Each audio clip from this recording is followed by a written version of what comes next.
প্রিয় দর্শক, শুভেচ্ছা নেবে।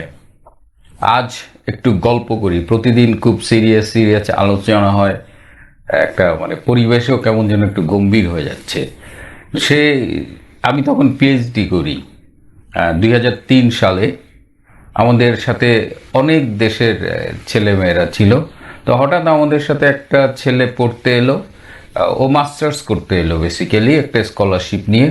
খুব নিরীহ একটা ভদ্র ছেলে, চুপচাপ থাকে এবং খুব দ্রুত সে আমার বন্ধু হয়ে গেল। এবং আমি তার বন্ধু এবং বড় ভাইয়ের মতো। তার যা কিছুই লাগে সে এসে, মিল্টন আমার জন্য এটা একটু করো, মিল্টন আমার ওইটা একটু লাগবে, মিল্টন আমি এই পড়াটা বুঝতেছি না। তো আমি খুব তাকে সবসময় হেল্প করার চেষ্টা করেছি। And he was really a good boy. তো একদিন এসে আমাকে বললো যে, মিল্টন, এই যে একা থাকি, ভাল লাগে না, তুমি আমাকে একটা একটা গার্লফ্রেন্ড জোগাড় করে দাও, অন্তত একটা মেয়ে যার সাথে আমি একটু কথা টথা বলতে পারি। আমার ও দেখেছে, আমার ছেলে দেখেছে যে আমার সাথে তখন প্রচুর মেয়ের পরিচয়, আমরা একসাথে পড়াশোনার বাইরে আড্ডা দেই।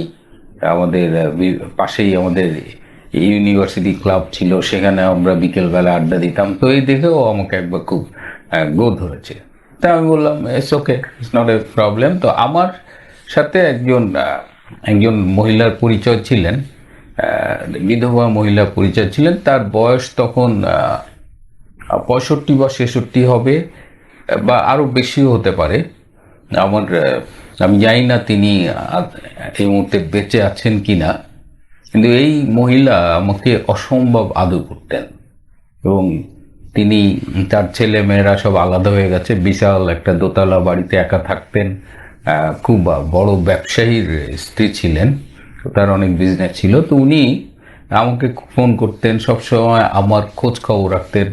একদিন আমাকে বাসায় দাওয়াত দিয়ে, উনি উনি গ্রিক অস্ট্রেলিয়ান ছিলেন এবং এত সুন্দর রান্না করতেন। এবং আমার চিংড়ি মাছ পছন্দ, উনি চিংড়ি মাছের একটা প্রিপারেশন করেছিলেন, মানে আমার এখনও সেই স্বাদটা মনে পড়ে। ওনার নাম ছিলেন অ্যালেক্স। আমি আমি জানি না কোথায় আছেন তিনি, কেমন আছেন। উনি আমাকে একদম ছেলের মতো আদর করতো, যেহেতু ওনার ছেলে মেয়েরা ওনার সাথে থাকতো না। তো তো অ্যালেক্স বলল যে, আমার সেই ছোট ভাইটা যে বন্ধু, ওই ও বললো যে অ্যালেক্সের সাথে আমার পরিচয় করায় দাও। তো আমি অ্যালেক্সের সাথে ওই ছেলেটার পরিচয় করায় দিলাম। আমি বললাম যে, দেখো, ও আসছে, পড়তেছে, খুব একা থাকে, লোনলি ফিল করে, তুমি ওর সাথে কথা বলতে পারো। তো কয়দিন পরে আমাকে এই যে অ্যালেক্স আমাকে ফোন করে বলছে যে, তুমি কি কার সাথে পরিচয় করায় দিছে, ও তো কথাও বলতে পারে না, ও কি কি বলে আমি কিছু বুঝি না। তো এই এই যে ছেলেটার কথা বলছি, ও আসলে এসেছিল ইস্ট তিমুর থেকে পড়তে। এবং জাস্ট, এটা 2003-এর গল্প। 2002 সালে ইস্ট তিমুর স্বাধীনতা লাভ করেছে এবং ইন্দোনেশিয়ার থেকে আলাদা হয়ে ইস্ট তিমুরের স্বাধীনতা লাভের পেছনে অস্ট্রেলিয়ার একটা বড় ভূমিকা ছিল। আর এবং পরবর্তীতে এখানে যে ইউএন পিস কিপিং মিশন ছিল, প্রায় অনেক দিন, এই পিস কিপিং মিশনটা লিড করেছে আবার এই অস্ট্রেলিয়ান ফোর্সেস। সো তো আমার সেই ইস্ট তিমুরের সেই ছোট ভাইটার কথা, বন্ধুর কথা, এখন হয়তো সে অনেক বড় অফিসিয়াল ওখানে, ওর কথা খুব মনে পড়ছে ইদানিং খুব বেশি। কারণ বাংলাদেশে এই ইস্ট তিমুর হঠাৎ এই নামটা খুব আলোচনায় এসেছে।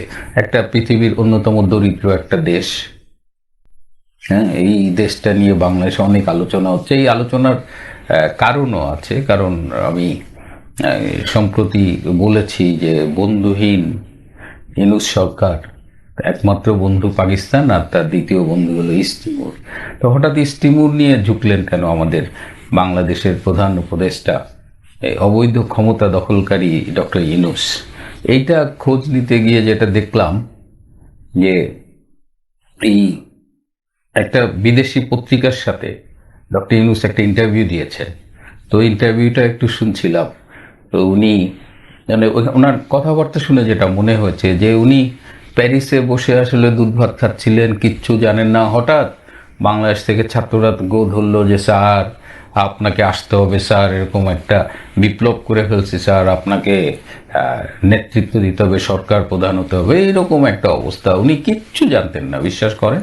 কিন্তু এখন গ্র্যাজুয়ালি যেসব সত্য বেরোচ্ছে, যেসব ট্রুথ আনফোল্ড হচ্ছে, তাতে দেখা যাচ্ছে শুধু মানে উনি তো একেবারে মাস্টার মাইন্ড যাকে বলে আর কি। হ্যাঁ, উনি শুরুর থেকেই এই শেখ হাসিনা সরকারের বিরুদ্ধে সিআইএ আর আইএসআই এর সাথে মিলে একটা ষড়যন্ত্র করছে। অথচ উনি ভাব নেয় যে উনি কিছুই জানতো না, উনি প্যারিসে গেছিল। হি ওয়াজ ওয়েটিং দেয়ার যে কিছু একটা হইলেই তিনি এই ফর্মে আসবে। এনিওয়ে, উনি আসছে, আসার পরে তো আপনারা দেখলেন কি হচ্ছে। উনি আহ, প্রধান উপদেষ্টা হলেন, তারপরে ওনার কথায়, ওনার অন্যান্য উপদেষ্টাদের কথায় মনে হলো যে বাংলাদেশ সংস্কারের যে মহান দায়িত্ব নিছেন, তাতে কতদিন যে লাগবে তার কোনো মাপক নাই। It may be 5 years, it may be 10 years, এরকম একটা বিশাল মানে আনসার্টেইন টাইম ফ্রেম নিয়ে তারা সংস্কার শুরু করলো। কিন্তু অচিরেই দেখা গেল যে একটা এনজিও চালানো যত সহজ, মাইক্রোফোনের সামনে দাঁড়িয়ে সুন্দর সুন্দর কথা বলা সহজ, বাংলাদেশের মতো একটা দেশ চালানো তো সহজ না। এবং পুরা মাখায় ফেলছে আর কি, না ঘরে না বাইরে, কোথাও শান্তি নাই, দেশটার ধ্বংসের মুখে নিয়ে গেছে কোথাও। এবং দেশের ভেতরে তো একটা অস্থিরতা, খুন জখম, বিরুদ্ধ মত দমন, মিডিয়ার কোনো স্বাধীনতা নাই, সব আছে। আবার দেশের বাইরেও যে সীমান্ত এলাকায় ভারতের সাথে একটা গন্ডগোল বাধায় রাখছে। আর ওইদিকে আবার টেকনাফের পাশে যে আরাকান আর্মি, ওরা ওরা নতুন একটা স্বাধীন রাষ্ট্র হিসেবে আবির্ভূত হতে যাচ্ছে, রাখাইন স্টেট। তো সেইখানে ওইদিকেও একটা গন্ডগোলের ঝুঁকি তৈরি হয়েছে। সো বাংলাদেশের অখণ্ডতা নিয়েও কিন্তু এখন প্রশ্ন উঠছে। তো এই অবস্থায় সেই যে 5 বছর 10 বছর ক্ষমতায় থাকার যে একটা মেটিকুলাস মানে ডিজাইন করা প্ল্যান ছিল, ষড়যন্ত্র ছিল, সেই সেখান থেকে এখন কিন্তু পিছু হটতেছে। এবং ডক্টর ইউনূস ওই ইন্টারভিউতেই বলেছেন যে এই দায়িত্ব শেষে আমি আমার নিয়মিত কাজে ফিরে যাব। তো নিয়মিত কাজে উনি উনি তো বিশ্বব্যাপী আছেন, কিন্তু আগের মতো আর বিশ্বব্যাপী ফিরে যেতে পারবেন কি না, কারণ ওনার হাত এখন রক্তে রঞ্জিত। উনি খুনি ইউনূস, উনি শান্তিতে নোবেল পাওয়া অশান্তির সৃষ্টিকারী খুনি। এবং শুধু খুনি ইউনূস না, উনি জঙ্গিদের গডফাদার। সো এই তকমা নিয়ে, এই বাস্তবতা নিয়ে উনি পৃথিবীতে যে আগের মতো সেম ক্রেডিবিলিটি নিয়ে ঘোরাফেরা করবেন সেটা আমার মনে হয় না। তো এখন যেটা উনি কাটছে যে উনি এই 2025 সালেই নির্বাচন দিয়ে দেবে, যদি ওনার নির্বাচন দেওয়ার সুযোগ হয়। আমি জানি না, তার আগেও হয়তো ওনাকে চলে যেতে হইতে পারে। তা আমি মানে ভালোটাই ধরে নিই যে উনি নির্বাচন দিক আর দিক বা না দিক, 2025-এর মধ্যে he will have to leave. যাবে কোথায়? ওনার সবসময় প্ল্যান ছিল যে কখনো যদি বাংলাদেশে না থাকে উনি আমেরিকায় থাকবেন, আমেরিকা ওনার জন্য একটা সেফ পাইবেন। কিন্তু এখন আমেরিকায় এই ট্রাম্প পাগলার তো কোনো ঠিক নাই। এবং ট্রাম্প পাগলাকে উনি যেভাবে ব্যক্তিগতভাবে 2016 সালে হিলারির পরাজয়ের পরে, ট্রাম্প যখন ফার্স্ট টাইম প্রেসিডেন্ট হলো, তো উনি এত আপত্তিকর কমেন্ট করেছিল, হ্যাঁ, তো সেটা তো ট্রাম্প ভুলে নাই। তো সে সুতরাং আমেরিকা তার পরবর্তী আশ্রয়স্থল হবে, এটা তিনি অন্তত স্বাচ্ছন্দ্য বোধ করেন। এবং পাকিস্তানেও তিনি যেতে চান না, কারণ পাকিস্তানের যে লাইফস্টাইল, উনি তো আসলে এই যে ধর্মীয় নেতাদের সাথে ঘোরেন, ধর্মীয় জঙ্গিদের গডফাদার, কিন্তু উনি ব্যক্তিগত জীবনে তো এই ধর্মকর্মে ওনাকে আমরা খুব একটা পালন করতে দেখিনি, চর্চা করতে দেখিনি। উনি আস্তিক না নাস্তিক এটা নিয়েও কিন্তু প্রশ্ন আছে। ওনার ফ্যামিলি, ওনার মেয়ের জীবনযাপন, ওনার জীবনযাপন, ওনাকে কেউ কোনো দিন নামাজ টামাজ পড়তে দেখছেন কি না, আই ডাউট। এই যে একজন উপদেষ্টা মারা গেলেন, হাসান আরিফ, ওনার জানাজায় গেছিলেন, যে টুপিটা মাথায় দিছে, সেই টুপিটা নিয়েও দেখলাম ট্রল হচ্ছে। তো এই অবস্থায় হি হ্যাজ ডিসাইডেড যে সে চলে যাবে ইস্ট তিমুরে। তার বাংলাদেশ থেকে নির্বাসনে তিনি ইস্ট তিমুরে বাকি জীবন কাটাবেন, এইটাই তার সম্প্রতি ডিসিশন। এবং এই আমি প্রথমে আমার সেই ইস্ট তিমুরের ছোট ভাই এবং বন্ধুটার কথা বলছিলাম, এই কয়েকদিন ধরে ওর কথা খুব মনে পড়ছে। বিকজ ঢাকা থেকে ডক্টর ইউনূসের খুব ঘনিষ্ঠ সূত্রে জানলাম যে he is seriously planning to relocate to East Timor. সে ইস্ট তিমুরে চলে যাবে। এবং ঢাকায় কিন্তু এটা এটা নিয়ে কানাঘোষা শুরু হয়ে গেছে। হ্যাঁ, এবং ইস্ট তিমুর গেলে সুবিধা হবে। Australia is very close to East Timor diplomatically. আমরা ডক্টর ইউনুসকে আরও কাছে পাবো অস্ট্রেলিয়ান হিসাবে। তো আমাদের জন্য ভালো।